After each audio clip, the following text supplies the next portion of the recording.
This is professor Vinod Kumar. ఈరోజు రాఖీ పండుగ ఏ మతం నుండి వచ్చింది అనేది నేను పక్కన పెడతాను.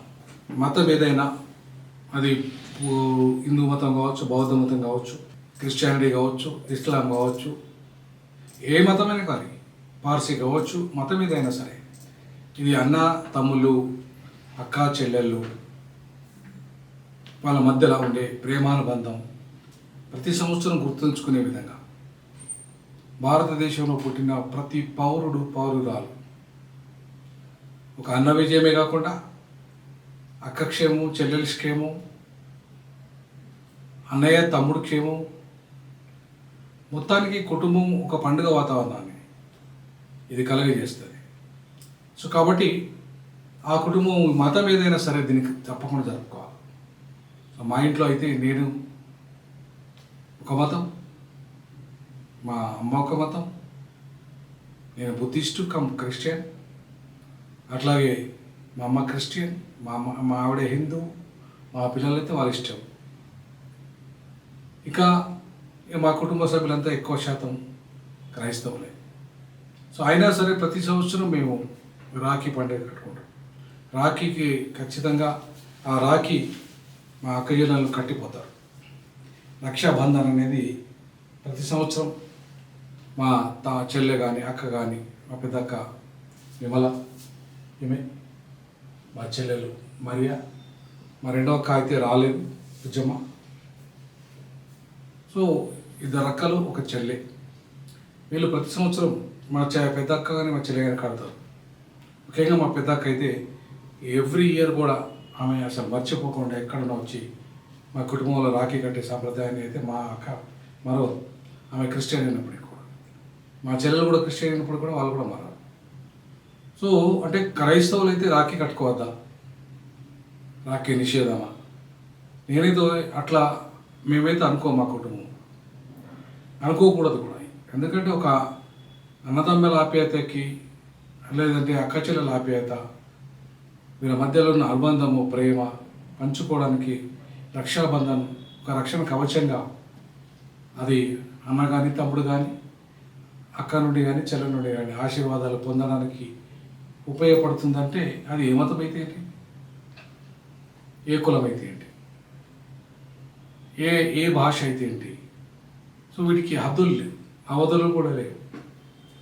కాబట్టి ఇట్లాంటి ప్రేమానురాగాన్ని పంచుకొని ఏ కుటుంబ బాంధవ్యాన్ని ప్రతి సంవత్సరం కనీసం ఈ సందర్భంగా గుర్తు చేసుకునే విధంగా ఈ పండుగ, కొంతమంది రకరకాలుగా ఈ పండుగ వెనుక చరిత్ర ఎంత అది ఉంది, ఇది ఉందని చెప్పచ్చు నాకు. కానీ నేను అవన్నీ పట్టించుకోదలుచుకోలేదు. మానవత్వానికి మించిన మతం లేదు, మానవత్వానికి మించిన కులం లేదు, భాష లేదు, ప్రాంతం లేదు, ఎల్లులు లేని ప్రేమ మానవత్వంలో ఉంటుంది. కాబట్టి ఈ మానవత్వంలో ఉన్న మమకారం, ఈ అన్నదమ్ముల మధ్య, అక్క చెల్లెల మధ్య ఉన్న అనుబంధాన్ని కలుపుతారు. ఈ రక్త సంబంధం వాళ్ళ మధ్యలో ఉన్న ప్రేమను పంచుతుంది.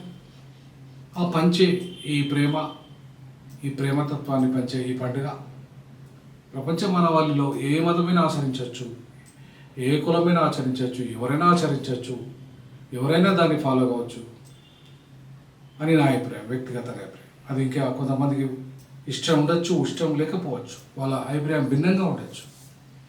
బట్ నా అభిప్రాయంలో మాత్రం ఖచ్చితంగా కుటుంబం అంతా కలిసి ఉండాలి. కుటుంబం అంతా సంవత్సరంలో ఒక్కసారైనా కలవాలి. కనీసం పండుగల సందర్భమైన కుటుంబం కలవాలి. ముఖ్యంగా కన్న తల్లిదండ్రులు ఎవరైతే ఉంటారో, మాకైతే నాన్న లేడు, మా అవ్వనే గాలి అక్కమ్మ, ఆ ఆశీర్వాదమే ఇవాళ మాకు శ్రీరామరక్ష. లేదంటే ఆమె ఆశీర్వాదంతోనే ఇవాళ మాకు ఇవే గాలేకే మా సంతానం ఇలా ఆమెకి ఇప్పుడు దగ్గర 90 సంవత్సరాలు ఉంటాయి. ఓ ఇప్పటికీ కూడా ముది మనవాళ్ళని కూడా చూసింది. హాయిగా కుటుంబం అంతా కలిసి ఉండాలని కూడా ఆమె కోరిక. మా నాన్నగారు చిన్నప్పుడే చనిపోయారు, నేను చాలా సందర్భాల్లో చెప్పాను. సో నాన్న ఇవన్నీ ప్రేమ మా కుటుంబానికి నేను మాత్రం తండ్రిలాగా కుటుంబాన్ని అంతా కూడా ఆదుకుంటున్నా. ఏవి పెద్దగా కాకపోయినా నా స్థాయిలో నేను ఎంతవరకు వీలైతే అంత మేరకు నా కుటుంబాన్ని అయితే ఇప్పుడు దాకా నా కుటుంబం నుండి ఇవాళ అంతర్జాతీయ స్థాయిలో అంటే దేశ విదేశాల్లో చదువులు కానీ, అది నా పిల్లలు కావచ్చు, మా అక్క పిల్లలు కావచ్చు, అలాగే ఇంకా భవిష్యత్ తరాలు వచ్చేవాళ్ళు కావచ్చు, విదేశాల్లో చదువుతున్నాం, ఉన్నత స్థాయికి ఎదిగాం. అప్పుడు గుడిసెగతి లేని వాళ్ళం, ప్రపంచ దేశాలు తిరిగేస్తున్నా, ప్రపంచ విశ్వవిద్యాలయాల్లో బోధన చేసి వచ్చాను.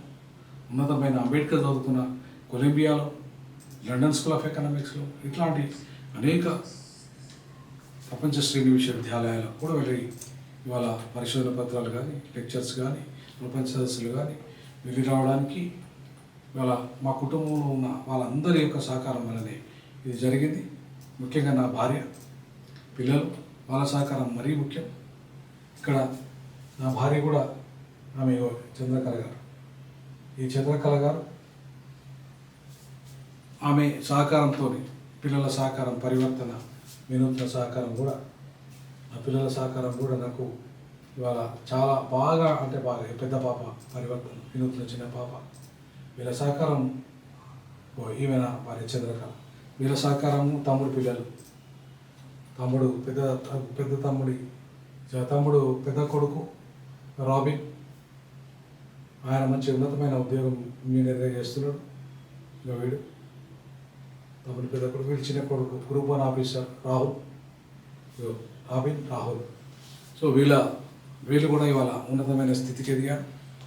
తప్పకుండా మా కుటుంబంలో ఇంకా ఉన్నత స్థాయిలో ఎదగడానికి నా వంతు ప్రయత్నం చేశాను. కాబట్టి ఇవన్నీ ఒక ప్రేమలు, అనుబంధాలు, ఆప్యాయతలు పంచుకోవడానికి రాఖీ పండుగ ఒక మంచి ప్లాట్ఫామ్, మంచి ఒక కలయిక, ప్రేమ కలయిక, అనుబంధాల కలయిక. సో ఇట్లాంటి కలయికను ఖచ్చితంగా ప్రతి కుటుంబం, అది ఏ మతమైనా కావచ్చు, ఏ కులమైనా కావచ్చు, ఏ ప్రాంతమైనా, ఏ భాష కలిగి ఉండాలని చెప్పేసి నా అభిప్రాయం. మీ అభిప్రాయం కూడా తెలియజేయండి. ఇది మీకు నచ్చినట్టయితే ఖచ్చితంగా షేర్ చేయండి, లైక్ చేయండి, కామెంట్ కూడా చేయండి. రాఖీ పండుగ డిలేటెడ్ శుభాకాంక్షలు.